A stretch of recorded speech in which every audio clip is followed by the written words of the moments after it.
Celui où on t'aide à parler français avec plus de naturel, de confiance et parfois un peu plus d'humour aussi. Aujourd'hui, on va aborder un sujet que tu vas probablement reconnaître tout de suite, parce que franchement, on est tous tombés dedans un jour ou l'autre. Dis-moi, est-ce que ça t'est déjà arrivé de dire un mot en français avec la certitude absolue que c'était juste, et là, en face de toi, la personne te regarde comme si tu venais d'inventer une nouvelle langue? Ou, pire encore, elle éclate de rire, te lance un petit «Hein?» ou change de sujet? Eh bien, tu n'es pas seul. C'est sûrement parce que tu as utilisé ce que nous, on appelle ici un mot qui sonne bien, mais qui n'existe pas vraiment en français. Tu sais, ce genre de mot qui ressemble à un mot anglais ou espagnol, que tu transformes un peu pour le faire sonner français. Mais en réalité, il n'a aucune existence réelle dans la langue. Et aujourd'hui, on va les sortir de l'ombre. Tous ces faux mots, ces faux amis, ces pièges que même les apprenants avancés continuent parfois de faire. Ah oui, je te jure, Alex, ce genre de moment, c'est devenu presque un rituel pour les apprenants. Tu veux bien faire, tu veux parler vite, montrer que tu maîtrises, alors tu prends un mot dans ta langue. Tu lui donnes une petite terminaison française, genre en et, aimant, isé, et tu balances un truc du genre je suis très confusé ou il a réagité exagérément ou encore on s'est bien assisté à la fête. Et là, tu vois l'interlocuteur qui cligne des yeux. Parce que ces mots, ben, ils existent dans ta tête, mais pas dans le dictionnaire. Et franchement, c'est pas grave. C'est même super normal. Pourquoi? Parce qu'on est tous tentés de faire des ponts entre les langues. Et parfois, ces ponts tiennent. Mais parfois, ils s'écroulent en plein milieu de la phrase. Oui, c'est comme un piège invisible. Tu crois que t'es en terrain connu, que tu construis un mot logique, et paf, le mot n'existe pas. Et tu sais ce qui est génial? C'est que la plupart de ces erreurs sont universelles. Tous les apprenants font les mêmes, peu importe la langue d'origine. Parce que c'est tellement tentant de se dire bon, si en anglais c'est confused, alors en français, ça doit être confusé. Spoiler. Non, ce n'est pas confusé, c'est je suis confus, ou je suis perdu, ou même je suis un peu embrouillé. Mais rassure-toi, aujourd'hui, on ne va pas juste se moquer gentiment. On est là pour t'aider à remplacer ces faux mots par des vrais réflexes naturels, que tu pourras réutiliser dans la vraie vie, sans hésitation et sans gêne. Exactement. Et si tu restes avec nous jusqu'au bout, tu vas découvrir les erreurs les plus classiques que font les apprenants, même à un bon niveau. Des exemples concrets avec des mini-dialogues pour comprendre pourquoi ça ne marche pas. Et surtout, les bonnes expressions à utiliser à la place, celles que les Français utilisent tous les jours, sans même y penser. Et on te le promet, tu vas apprendre, tu vas rire un peu, tu vas sûrement te reconnaître dans quelques erreurs, et tu vas repartir avec des outils solides pour parler un français plus naturel, plus fluide et plus confiant. Alors installe-toi confortablement, mets ton casque, respire un bon coup, parce qu'on va te montrer que parler français, c'est pas seulement une question de grammaire ou de vocabulaire, c'est aussi savoir quoi ne pas dire. Et ça, c'est souvent ce qui fait la différence entre je parle français et je vis la langue.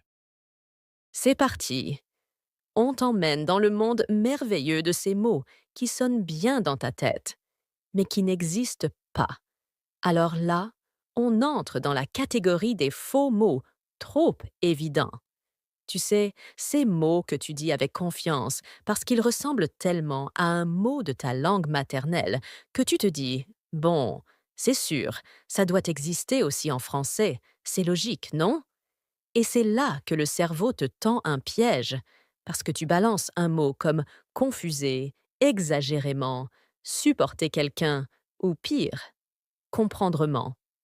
Si, si, je l'ai entendu une fois.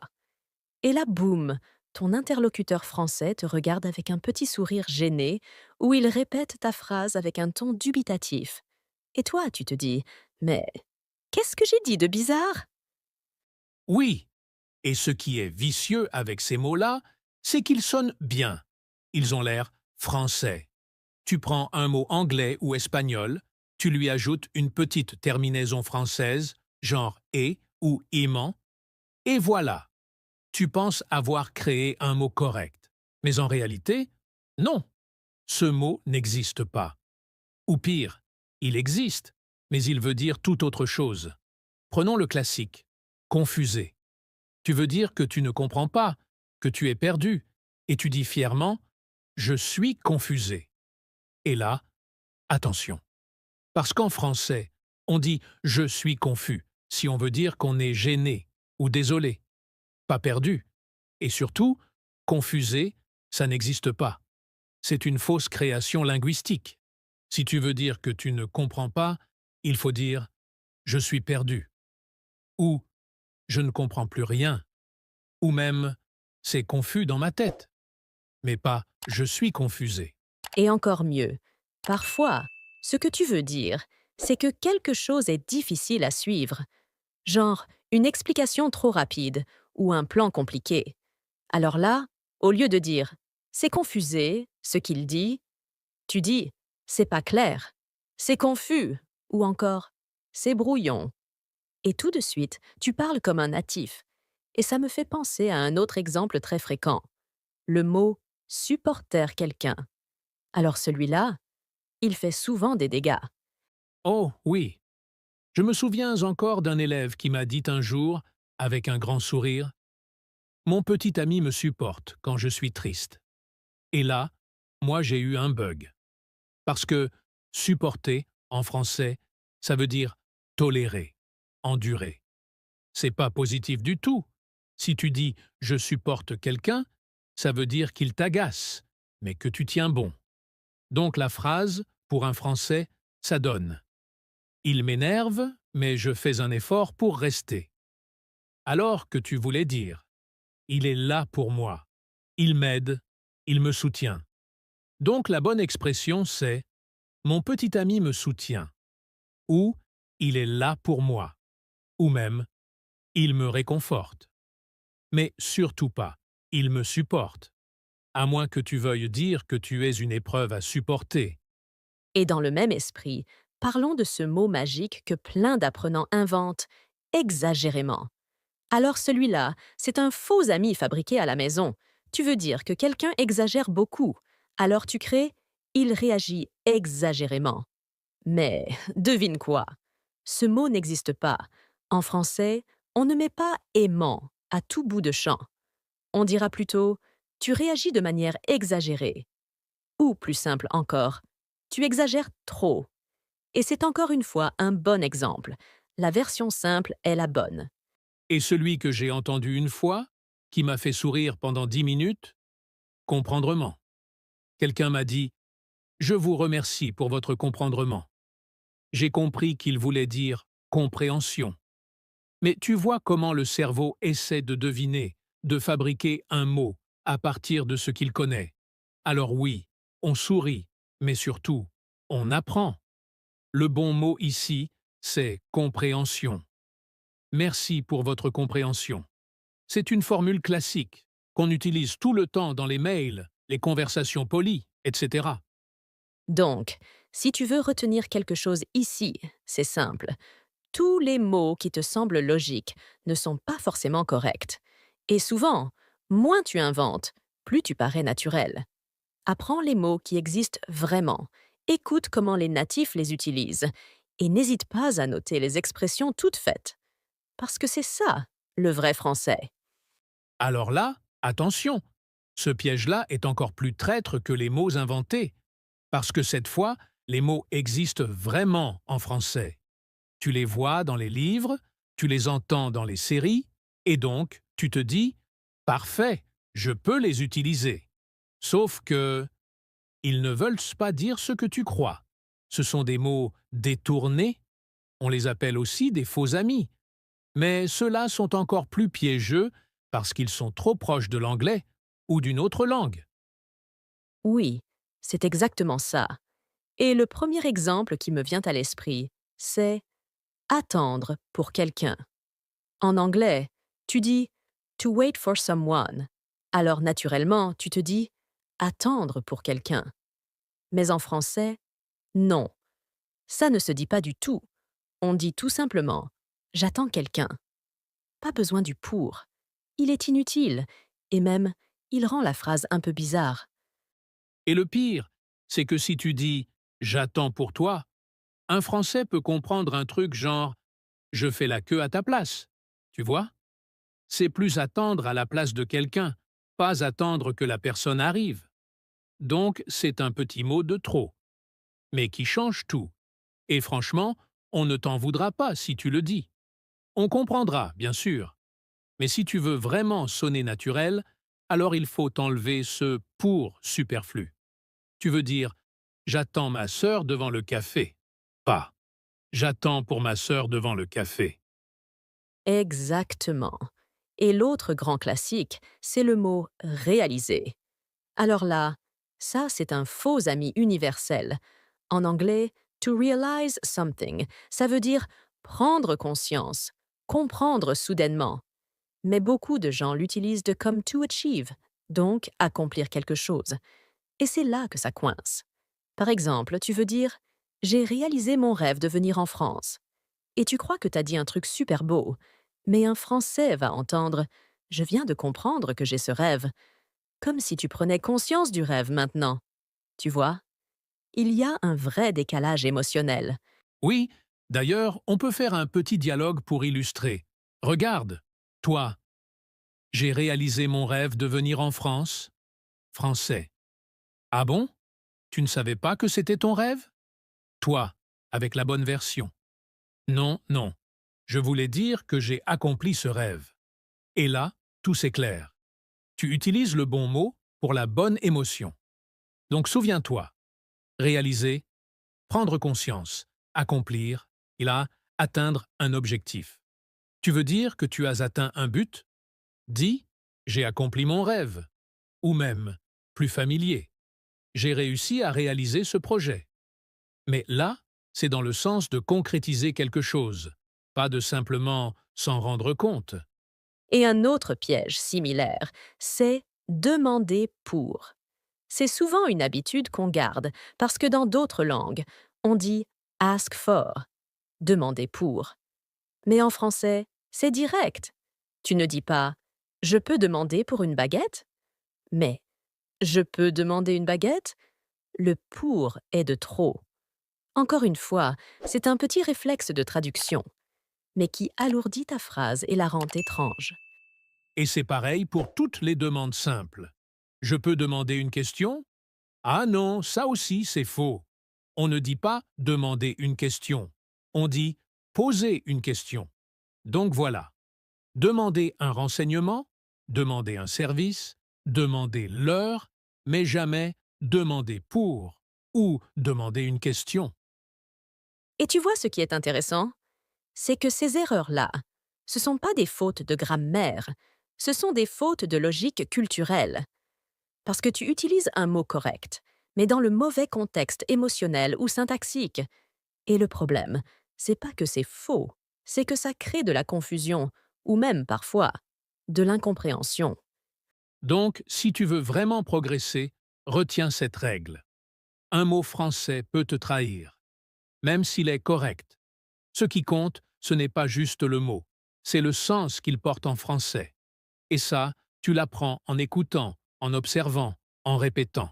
Alors là, on entre dans un terrain un peu délicat, parce que les phrases dont on va parler maintenant, elles sont pas forcément fausses grammaticalement, mais elles font souvent sourire ou cringer les Français. Pourquoi? Parce que ce sont des traductions mot à mot, venues tout droit d'une autre langue, et qui donnent des phrases un peu étranges, parfois même involontairement drôles. Tu vois, ce genre de phrase où le Français en face te regarde, fait un petit sourire poli et se dit intérieurement il a voulu dire quoi, là? Oh oui.